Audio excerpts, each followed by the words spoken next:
Well, welcome to another episode of Key Conversations. I'm Katy Norman. I'm CJ Norman. And obviously, this is a podcast where we tell real stories, give simple frameworks, honest advice, just things that we would give our own friends or family. So whether you're buying, selling, or just looking to make smart decisions with the house that you're living in or life that you're living, this podcast is for you. Today, we have another awesome guest. We have Matt Gustafson, and he is a certified professional retirement coach through the Retirement Project LLC. He is one of less than 10 certified retirement coaches in the state of Minnesota. He has the privilege of helping clients plan the non-financial aspects of their retirement transition. This includes things like replacing one's identity and purpose outside of work and filling up to 60 additional hours of free time a week and maintaining social connections in this new chapter of life. In addition to his role as a retirement coach, Matt has 2 decades of experience as a college counselor and sports coach, primarily cross country and track and field. One of Matt's greatest joys in life is seeing people thrive in the life that they have created for themselves. Well written. Yeah, super cool. Well, thanks for being here. Yeah. Thanks for having me. It's a privilege to chat with you today. Yeah, absolutely. So retirement coach. Yeah, that's literally I was literally about to say, retirement coach, just like that. My mind just goes to like pickleballing on the beach, but I know that's not it. That's an option, though. Yeah, you do sports coach, right? So, I mean, could be an option. Anyways, for people that don't know, what is a retirement coach? So a lot of times people think of retirement, they think of the money part of it, financial planner, all that kind of stuff. This is looking at, we'll call it beneath the surface. So the tip of the iceberg is you have to have enough money to retire. But then what happens once you cross that goal line? So I think of it like the football field. All right, you scored the touchdown. Now everybody celebrates and wins. Well, what if you're in the end zone for literally 40 years? How are you going to spend that time? How are you going to replace who you were when you were a worker? Some people, their identity was wrapped up in their job, and now they don't know who they are in retirement anymore. People may assume the people they were connected with pre-retirement are just going to maintain those connections. And the sad reality is it doesn't happen. So my role helps people plan for those inevitable changes that happen during that retirement, so that they're intentional about what that life looks like, as opposed to like just life happening to them and then not having it be as great as they were hoping it would be. Yeah. Well, that's super cool. I mean, I just, obviously, if you look at us, I hope you don't think that we're retirement age yet, but Give it another 5. Yeah, but If you have the money. if you look at it and you think back on your life, I think back on the college transition or the college to working and being a young professional transition, all those kind of things. It's like it is interesting as these different phases of life happen. You some of them kind of just happen to you, and then some of them you need to actually curate them to happen. So just as realtors, we are independent business owners. So the friend aspect of it can actually be a little bit challenging sometimes because we don't have, your traditional coworkers in an office, so to speak. So I would assume that people in retirement may not realize it until they get there, but have similar issues, right? What are some of the... That's one of the huge things. Yeah. Is people just have this expectation, we're going to get together once a month and have coffee or have lunch. But who's the one making that call? The people who they used to work with, they have busy lives. They have new coworkers. They're not thinking of the people that retired. Like, I need to call, make sure that I'm reaching out to that person. And it's not because they don't care about them or they don't love them. It's literally they're living their own lives. The proximity.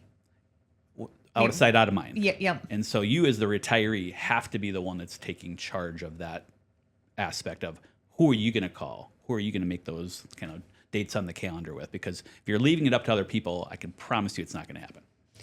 So when is it, obviously, who you work with is retirees or about to be retirees. When's the ideal time for somebody to come and, start working with you? And what does working with you look like when they get there? Yeah, I would say ideally you're a pre-retiree, maybe 1 to 5 years away from retiring.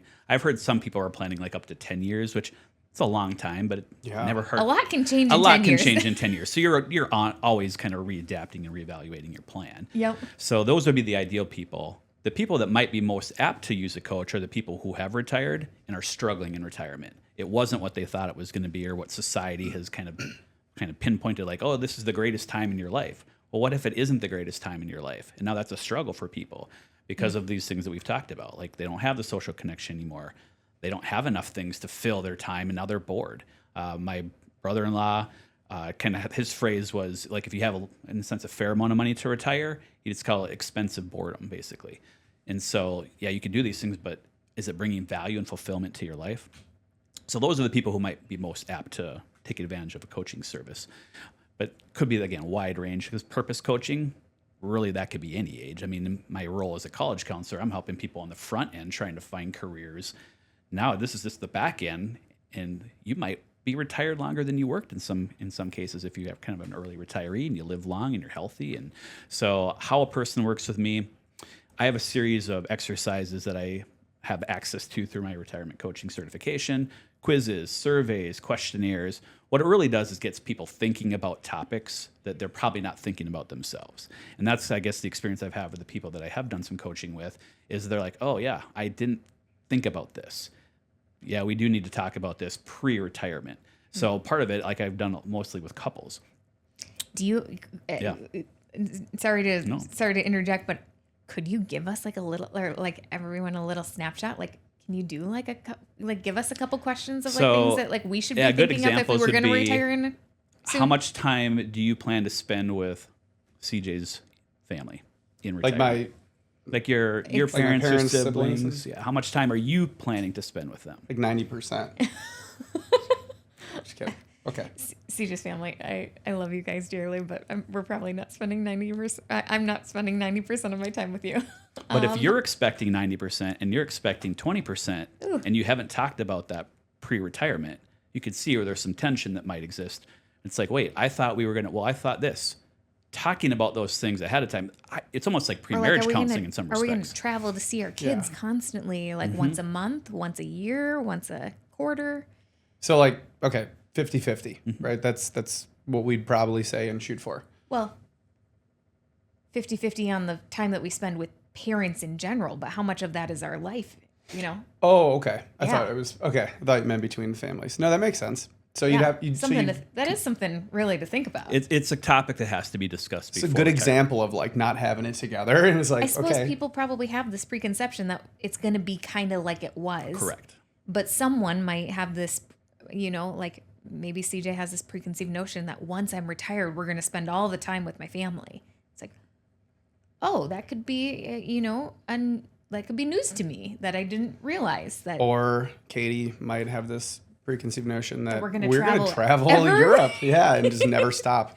Get a good backpack, Well, then we need to talk to the financial advisor in this case, which we obviously have an episode on that one. You've got financial advisors, you've got non-financial retirement coaches. So now that you know this at a young age, you're going to be well prepared once that time does come for you. But think of all the people that haven't heard this. I hadn't heard of a retirement coach 3 years ago. When did you first hear? When is it? When Isaac talked to you about it? So we met it's a new role. Yeah. So people don't know that this even exists, which is why it's exciting to come and talk about it, just to get the word out. Which is why you're also one of less than 10. Exactly. And I think of that, maybe 4 of us have a website. Like it's just that new of a field. And that's one of the things that was intriguing to me, because I've looked into other things like to do on the side. And it's like, well, everybody does that. Everybody does that. Like the work that you guys are doing. Yep. There's a lot of people that sell real estate. There are a lot of people that sell real estate. Yeah. And so part of your role is how do you choose you instead of somebody else? I liked the fact that there's not a lot of other people doing this. Yeah, absolutely. And you know, one of the reasons that we wanted to do this is because people don't buy a house every day, but they're living lives. And so how do we help give them information that is relevant to whatever stage of life they're in? And obviously we work with a lot of downsizers, which falls right into this kind of time frame of people are retiring. What are they doing? They're kind of questioning, like, we're empty nesters. Now what? Well, the real estate side is easy. It's like, okay, well, I don't need a 5-bedroom, 4-bathroom house that, you know, housed my children and then for a while my children's children. And there's multiple stories here and staircases and my knees are going out.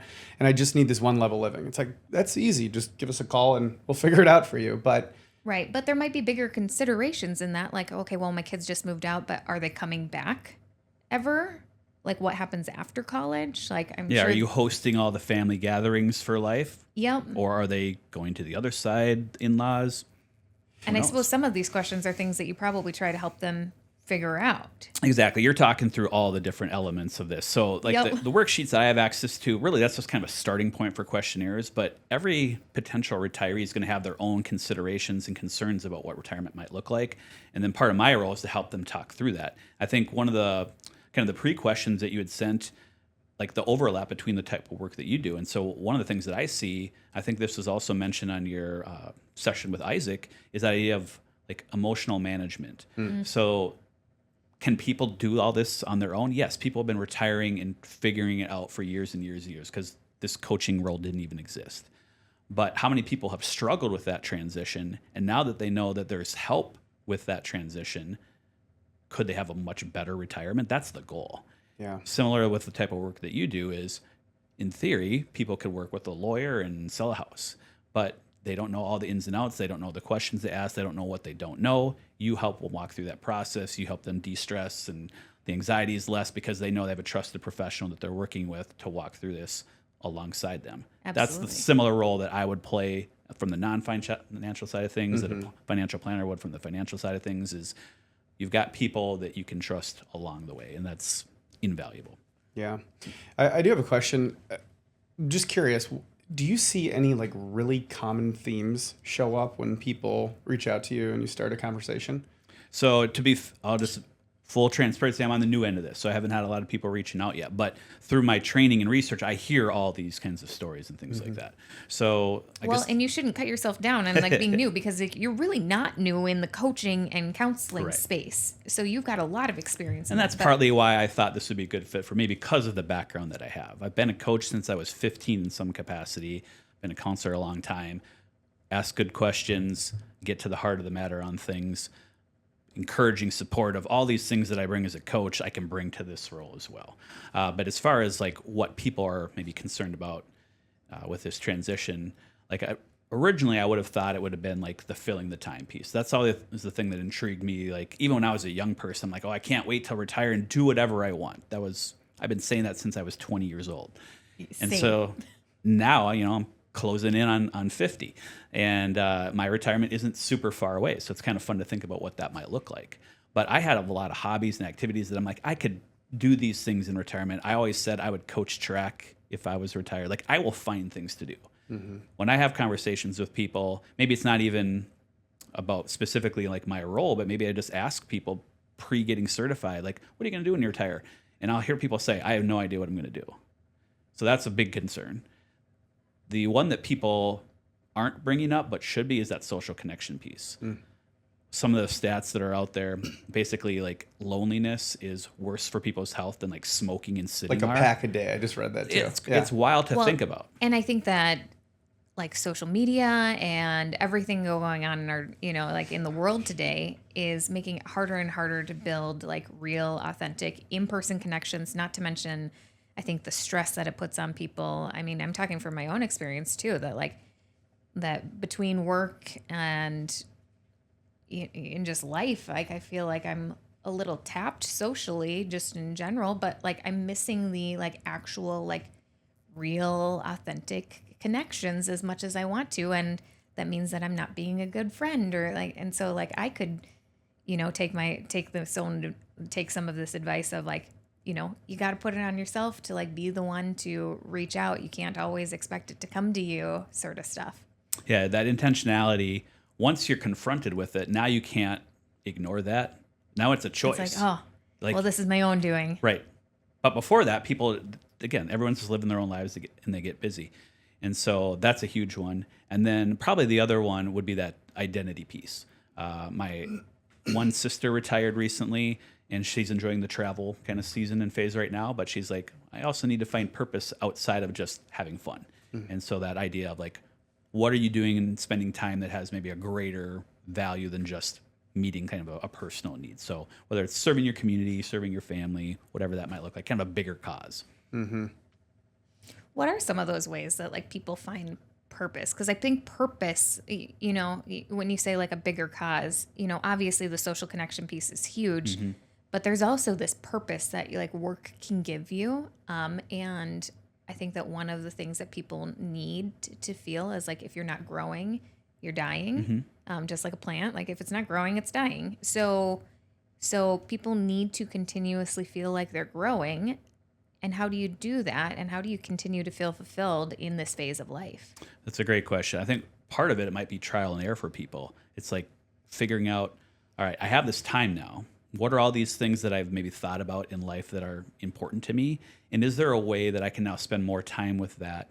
And so the big one that you always hear retirees do is volunteer. And so whether that's for their church community, maybe it's in their local town that they live in, it's the food shelf, whatever the causes are that might be important to them, that's probably a big one that you'll see for that time frame. Is now people can spend the time serving other people, and the positive feelings that they get from that helps with that fulfillment and purpose. So that they know that they're not just living a retirement that's solely for their own benefit. So kind of a fun stat that I read recently, the average retiree watches 48 hours of television a week. Wow. Which is a lot. Yeah, that's well, I mean, that's more than a full-time job, right? Well, yeah. I mean, like if you think about like the 40-hour commuting work and a 40-hour work week and all that. Yeah. So that's what has you replaced replaced work. Yeah. with If TV. you were to ask people before they retire if that's their goal, Probably not what they're saying they want to I spend mean, their time. I am guilty of binging some shows on Netflix For sure, but, and I would totally take their recommendations on shows, but that's a lot. Yeah. But you're going to do that for 40 years? and that No. doesn't sound very fulfilling. Right. So that's the part where part of a role of a coach is helping people figure out what are things that you're maybe passionate about, or maybe you have like an inkling of a passion, but you've never had the capacity to explore it. The beauty of retirement, now you have the time to explore it. And so the brainstorming of, all right, let's try this. Let's try this. And not everything might pan out, but that's okay. Like now you have just time to try something new. So a lot of it is the trial and error piece. But some people do have the things that are important to them, and they just know I'm going to spend more time with this. So whether it's, again, their church, their community, like for me, that coaching perspective, like sports coaching, I'll find ways to do that, even if it's as a volunteer, just a few hours a week. I know that that's fulfilling for me because I get the positive feeling of being an encouragement to the young people, helping them set goals, see them accomplish their goals. They celebrate those successes. I celebrate with them. For me, that's fulfilling. Not everyone's a coach, though, right? So you have to kind of find what works for them. And that's where the work that I do with people helps them explore what those possibilities might look like. I feel like sometimes in those adult years, like in between in those working years and raising a family years, if you have kids, you can kind of lose yourself in because there isn't as much time for your own hobbies, your own interests. It gets filled, and anyone in that stage of life probably understands this. So I can imagine it's hard to remember, like, oh, what did I love? What did I love to do? What brought me joy? And maybe some of those things that I love to do, I don't love to do anymore. So like one of those examples for me personally is like, I used to like love anything that involved like snowmobiling or four-wheeling. And I still kind of like some of that stuff. But as I've gotten older, I've realized the dangers that are associated with them. And I start to get anxiety about these things instead of enjoying them. So it shifts. So it's not just like, oh, the things that I loved when I was young are the things that I still love. It's changed. And how has it changed? You bring up a good point, too. Like, as we age, there's also, like, the physical limitations that might exist, right? Like, yeah, we haven't hit those too much yeah, you yet, guys are young. You're likely, fine. but You've got 30 years on that piece. hopefully. But that's a realistic concern for people. Like, if their goal in retirement was, I'm going to travel, I'm going to snowmobile, but what if their health prevents them from doing that? Well, then what? That's one of the questions I Also, ask with retirement. What can you is, do to help yourself stay healthy so that you can do those things? You probably should work that into and there's component of that in the coaching materials that I have access to. So physical health, mental health is a conversation that we have because, again, sometimes people just assume I'm healthy now, I'll remain healthy. Well, part of that's because you're doing things, getting out and about in daily life that are affording you that health. Maybe you're eating properly, you're getting walks in, whatever it might look like. Thinking of the blue zones. The blue zones, tell me about that. Oh, we love the blue zones. So blue zones are a few like towns, I guess, or areas Communities. What's Yeah. that? Oh yeah, Communities. yep. Throughout the world, that that people live like over 100 at a way higher rate than anywhere else in the world. And there's like a book on it. There's a TV show, and it goes into like everything from social to religion to diet to exercise. Like there's one town in Italy, I forgot what it's called, but like the roads are so narrow. It's an old Italy. The roads are so narrow that a modern day car can't even go on them, right? And so they're steep, so you're going up and downhill every day when you're walking back and forth to people's houses. Yeah, these people are just walking like, I don't know, 15,000+ steps a day, into their 90s. And it's just crazy. But I don't know where I was going with that, but it is pretty cool to see. Like there was a whole breakdown on everything. Well, so you bring up a good point. Like, so in other countries, people are way more mobile than what we are. We drive everywhere. So now you are not driving to work. You're sitting at a desk all day, and now you are at home. So now you're not getting even that walk from the parking lot into the building. And if you are not retiring with something like a plan for what that looks like, now you're doing the default, which is, well, I like to watch TV. I like to watch sports. I guess I'll just sit here. And then all of a sudden, you're sitting all day long, and you're not moving at all. And so again, people don't even think about it. Super bad. So you're not getting the socialization that like people need. We're social creatures, and you're not getting any movement really at all, which is also really bad for your health, and really bad for your lymphatic system, which is sedentary. Yep.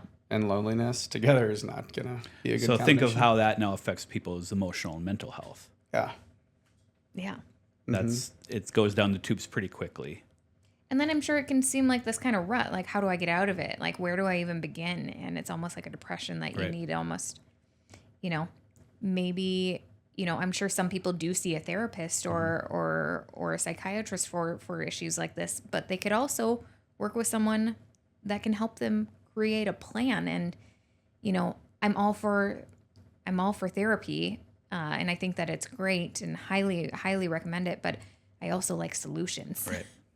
So. And can we be proactive in planning so that it doesn't even get to that point where now you're like treating something that perhaps could have been preventable? That's super cool. Would you say, I mean, it's so specific to the individual. I totally get that. But, like diet and exercise, you can generalize stuff. What would you say is like a healthy balance of like the average day to day in somebody who's living a healthy retired life?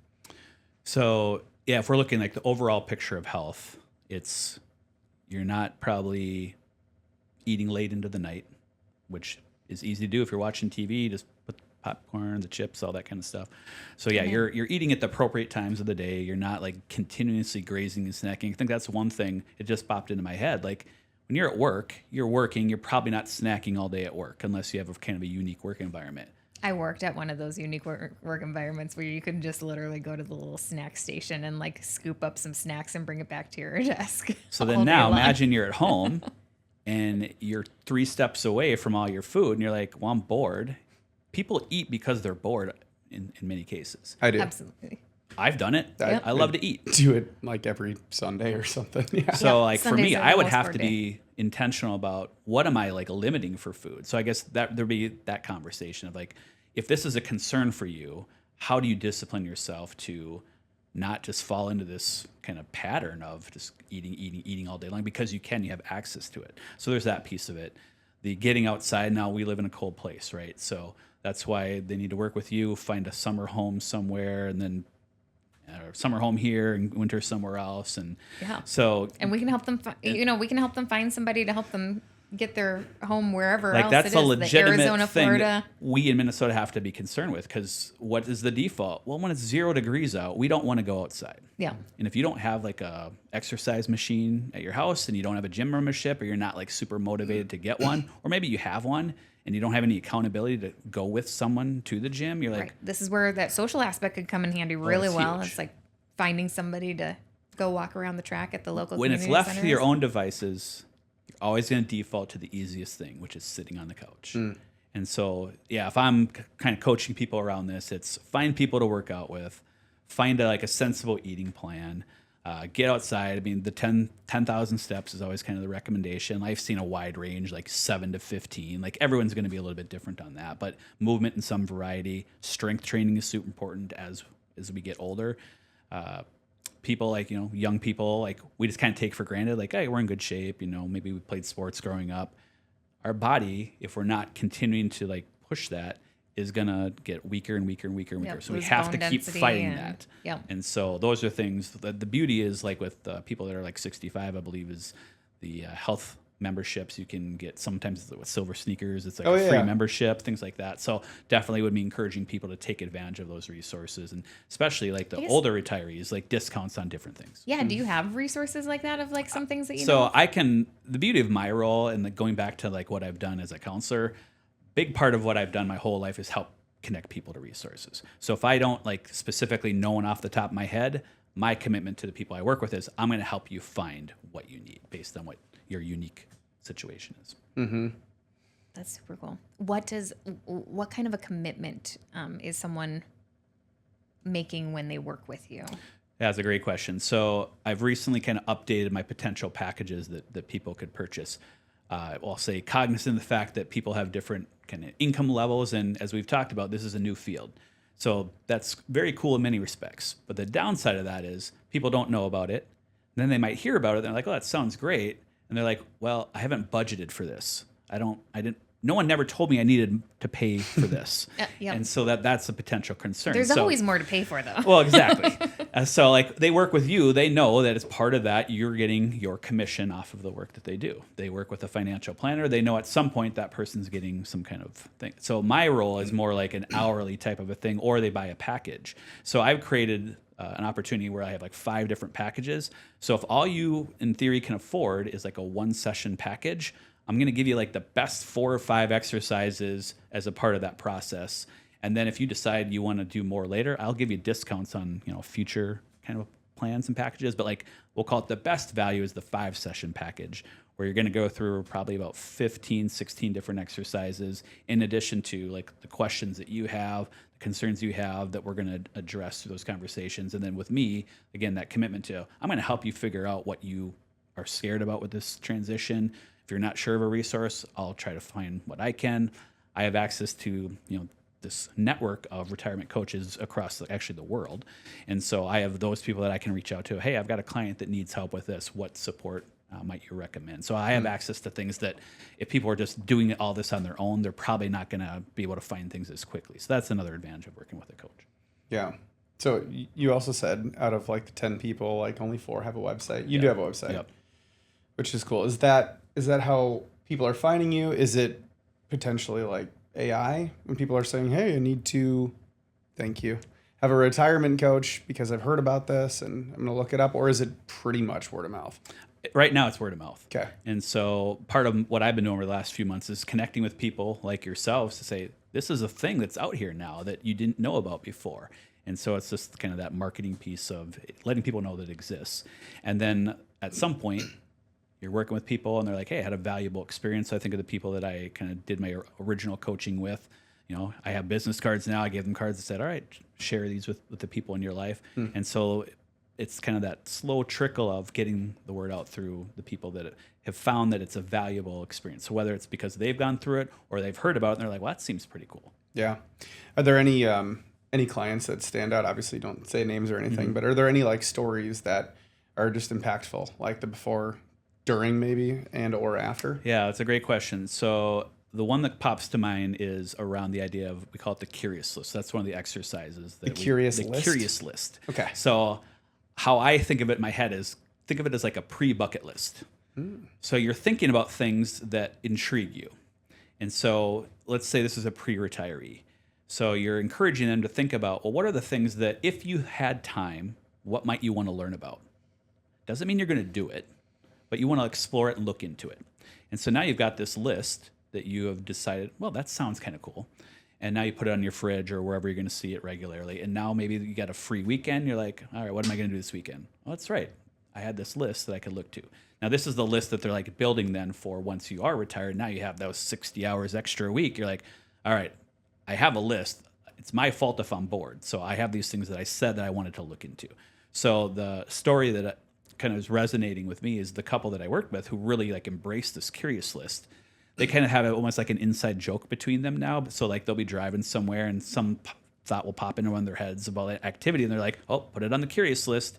And then they'll meet people like whether it's coworkers or friends or neighbors their family, and they'll say some activity that person's interested in, and they'll say, oh, you should put it on your curious list. And so like they're always going to remember this list because they've been reinforcing it throughout their conversations throughout the day.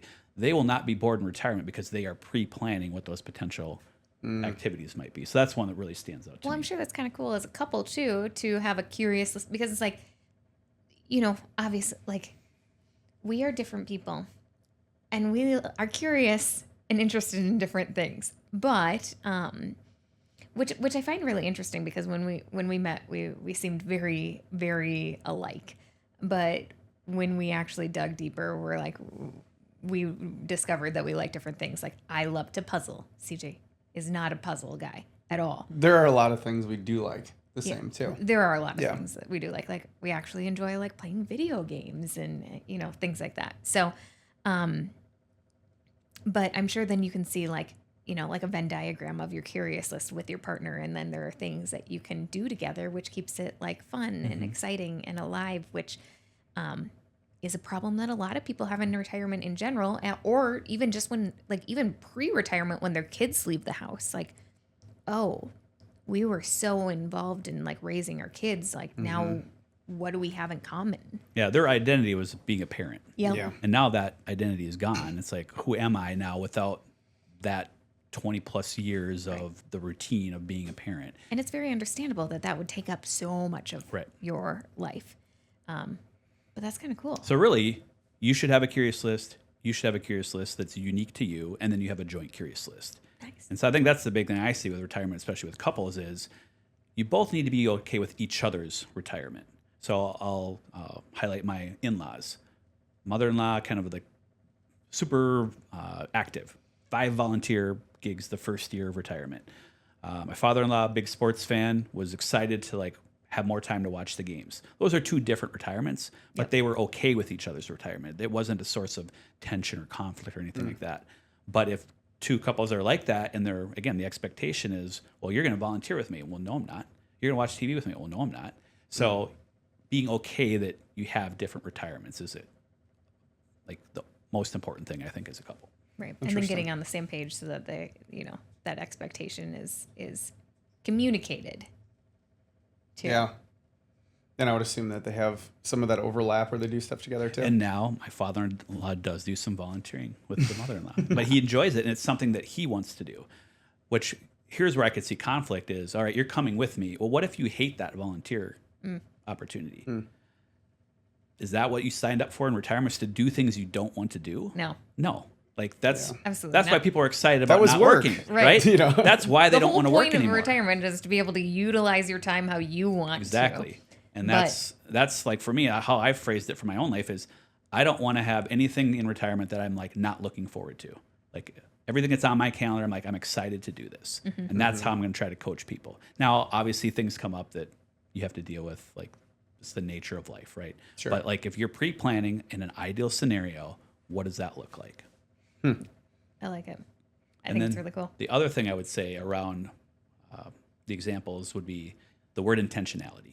That came up like in everybody that I worked with, is then we'll call it like the aha moment of, oh yeah, I have to design this retirement. It has to be what I am choosing it to be, and not just letting it happen to me. So being intentional about the plan is vital. Yeah. That makes sense. I would assume the personality types, I mean, you can correct me if I'm wrong, but are these are more like go-getter kind of personality types, like more motivated, like have goals kind of people? Because, there are those people that are just okay sitting on the couch, and they actually like are fine with it, and they'll just let everything That's my mom, away. and she's fine with it. Yeah. She's been retired probably 13 years. She's never been bored. But if I were to share with people like what she does all day, people would say, oh, I couldn't do that. Yeah. That's the part, yes. Personality types. Those are the people that you really like.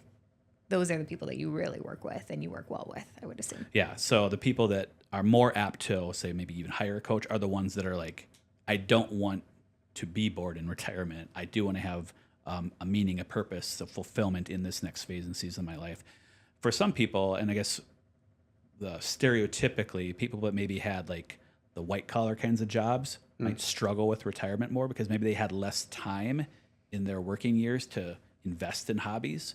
And so if their identity was wrapped up in their role because they were important on their job and people came to them with questions and solve all the problems, and now in one day, that person, nobody cares about them anymore. No one's coming to them with, please help me with this.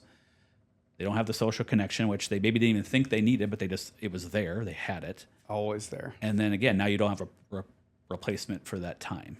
So in one day, all that goes away. And for the people that, again, are not pre-planning, it can be really a struggle. Yeah, but maybe you could be like a mentor or something to someone and plug into a system. I know we know people that do that in retirement. And those are super valuable ways to spend that retirement years. Yeah, super cool. Well, I think that this is awesome. I'm really glad that you're doing something like this, and I'm glad that something like this exists. It just goes to show you that, you know, there's someone to help with everything, I think, almost. And There are only 10 for this specifically, though. yeah, well, at least in the state. No, yeah. So, And I can help people internationally because it's not like Yeah, I remember you based saying on like that. a Minnesota Right. license or anything like that. yeah, that's, yeah, because like retirement is retirement no matter where you are. But if I'm retiring in Minnesota, I want somebody who knows Minnesota. I don't want somebody giving me advice that doesn't apply to the winners in Minnesota. Yeah. Right? I mean, I think that would still apply to like most of the Midwest. So I think that would be good there. But I guess first of all, as we wrap up, thank you so much for being here. But how do people find you? Obviously. So easiest place is my website. So mbgcoaching.org. I've got a phone number in there. I've got my email address on there, which I'll give to you. It's mbgustafson@mbgcoaching.org. That's the greatest spot to find me. I have a pretty, I'll call it detailed breakdown now. Like if you were doing like a 5-package session, what that's going to look like. I'm included like the names of the exercises and like a brief description of like what questions we're going to talk about with that. And then I've got a list of like if you were doing the 4, the 3, the 2, the 1, I have like an hourly consulting option on there. So if you don't want to go through the exercise, but you just want to talk about retirement, like so I've got kind of something for everybody on there. I love that. I know you. I know we had talked to you previously, and you mentioned that for people our age that have parents that are in retirement, this could be a great gift for them if they're like Definitely. that. You know, so that's a good option too. But yeah, we will obviously include all of your information in the podcast, in the notes. But you want to ask? Last question. If there was one thing that people watching this you'd want them to take away from this, what would it be? Great question. So there's, I'll call it terminology in my coaching circles around like retiring the word retirement because it sounds like a bad thing. Like you're being put out to pasture, you're not good anymore, like you're no use to society. Our industry is trying to change that like this is actually the season where maybe you can be the most fulfilled and make the most impact in people's lives. And so think of retirement not as like retiring from something, but you're retiring to something. What is that new phase, that new chapter that's going to be fulfilling and fun and make a difference? I love that mindset. I do. It's too. cool. Cool. Well, thanks again for being on the show. Yeah, thank you. I appreciate having me. Yeah, so that concludes our daily broadcast. But now tune in next week for another awesome episode of Key Conversations. And be sure to hit the subscribe button and like or give us a comment what your thoughts are. And we will see you next time. Yeah. And obviously share this with someone that you think might benefit from That this too. in retirement. So yeah, see you next week. If you enjoyed today's episode, hit like and subscribe so you don't miss the next one. We'd love it if you'd share this with someone who'd be interested. And don't hesitate to reach out if you want to connect. We're always happy to chat. Thanks for tuning in. We'll see you next time.